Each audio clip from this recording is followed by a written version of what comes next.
Hi guys, ഇന്ന് നമുക്കൊരു chicken കറി തയ്യാറാക്കിയാലോ. ഞാനിവിടെ ചിക്കൻ പൊരിച്ചിട്ടാണ് കേട്ടോ കറി വെക്കുന്നത്. അപ്പോൾ അതിനായിട്ട് കഴുകി വൃത്തിയാക്കി വെച്ചിരിക്കുന്ന ചിക്കനിലേക്ക് മുളക് പൊടി, കാശ്മീരി ചില്ലി, മഞ്ഞൾപ്പൊടി, അതുപോലെ ഇഞ്ചി, വെളുത്തുള്ളി, പച്ചമുളക് എന്നിവ ചതച്ചത്, ഉപ്പ്, ഗരം മസാല, തൈര് എല്ലാം കൂടെ നന്നായി മിക്സ് ചെയ്തെടുക്കാം കേട്ടോ. നല്ലതുപോലെ മിക്സ് ചെയ്തതിന് ശേഷം ഒന്ന് മാറ്റി വെക്കാം കേട്ടോ.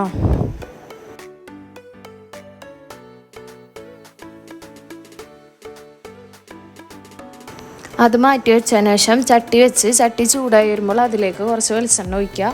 എന്നിട്ട് വെളിച്ചെണ്ണ ചൂടായി വരുമ്പോൾ അതിലേക്ക് സവാള ഇട്ട് കൊടുക്കുക കേട്ടോ. പിന്നെ സവാള ഇട്ട് കൊടുത്തതിന് ശേഷം ഉപ്പ്, അതുപോലെ കുറച്ച് മഞ്ഞൾപ്പൊടി ഇട്ട് കൊടുത്താൽ സവാള നമുക്ക് പെട്ടെന്ന് വഴറ്റി കിട്ടും കേട്ടോ.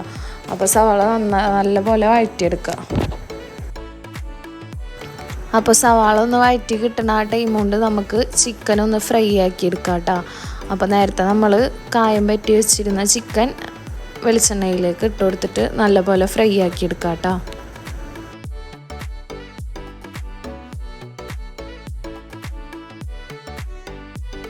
സവാള നമുക്ക് നല്ലപോലെ വഴറ്റി കിട്ടിയിട്ടുണ്ട്. അതിനുശേഷം ഇഞ്ചി, വെളുത്തുള്ളിയും പച്ചമുളക് ചതച്ചത് കുറച്ചും കൂടി ആഡ് ചെയ്ത് കൊടുക്കാം കേട്ടോ.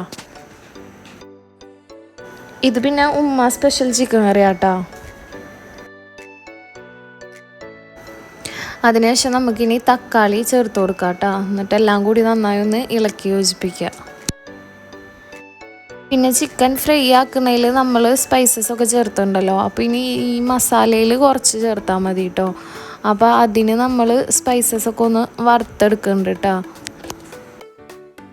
അപ്പോൾ അതിനായിട്ട് മല്ലിപ്പൊടി, പിന്നെ അതുപോലെ കുറച്ച് മുളക് പൊടി കൂടി ഞാൻ ആഡ് ചെയ്ത് കൊടുത്തിട്ടുണ്ട് കേട്ടോ. എന്നിട്ട് അതൊന്ന് നല്ലപോലെ വറുത്തെടുക്കാം കേട്ടോ.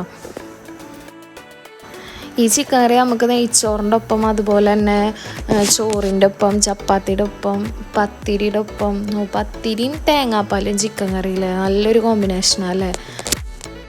അപ്പോൾ ഈ മസാല ഒന്ന് സെറ്റ് ആവണതിൻ്റെ ഇടയിൽ ഞാൻ ചിക്കനൊക്കെ നല്ലപോലെ ഫ്രൈ ആക്കി എടുത്തിട്ടുണ്ട് കേട്ടോ. അപ്പോൾ തക്കാളിയൊക്കെ ചേർത്തതിന് ശേഷം നല്ലപോലെ വഴണ്ടി വന്നിട്ടുണ്ട്. അപ്പോൾ അതിന് ശേഷം നമുക്ക് വറുത്തെടുത്ത പൊടികളൊക്കെ ഒന്ന് ചേർത്ത് കൊടുക്കാം കേട്ടോ. പിന്നെ ഇത് ഉമ്മയുടെ റെസിപ്പി ആയതുകൊണ്ട് തന്നെ ഞാൻ ഫസ്റ്റ് ടൈം ആട്ടോ ഇത് ട്രൈ ആക്കുന്നത്. അപ്പോൾ എനിക്കൊരു അബദ്ധം പറ്റി. നമ്മൾ പൊടികളൊക്കെ എപ്പോഴും ചേർക്കുമ്പോൾ ലോ ഫ്ലെയിം ആയിരിക്കണം. എൻ്റെ ഹൈ ഫ്ലെയിം ആയിരുന്നു. അപ്പോൾ അതുകൊണ്ട് പിന്നെ പെട്ടെന്ന് ഞാൻ ശ്രദ്ധിച്ച കാരണം അങ്ങനെ കരിഞ്ഞൊന്നുമില്ല. പിന്നെ വേഗം വെള്ളം ആഡ് ചെയ്തു. പിന്നെ പെട്ടെന്ന് അങ്ങനെ കണ്ടപ്പോൾ എനിക്ക് ടെൻഷനായി, അയ്യോ കറി കൊള്ളാവോ എന്നുള്ളതിൽ.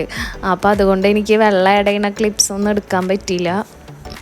വെള്ളം ആഡ് ചെയ്തതിന് ശേഷം നമുക്ക് കറി ഒന്ന് തിളച്ച് വരണം കേട്ടോ. അപ്പോൾ ഇവിടെ കറി നല്ലപോലെ തിളച്ചൊക്കെ വന്നിട്ടുണ്ട്. നമുക്ക് എണ്ണമെഴുക്കൊക്കെ ഒന്ന് പിരിഞ്ഞ് കിട്ടിയിട്ടുണ്ട്. അപ്പോൾ എല്ലാവരും ഇത് ട്രൈ ചെയ്ത് നോക്കുക. എന്നിട്ട് ഫീഡ്ബാക്കൊക്കെ ഒന്ന് കമൻറ്റ് ചെയ്യുക. അപ്പോൾ താങ്ക്സ് ഫോർ വാച്ചിങ്.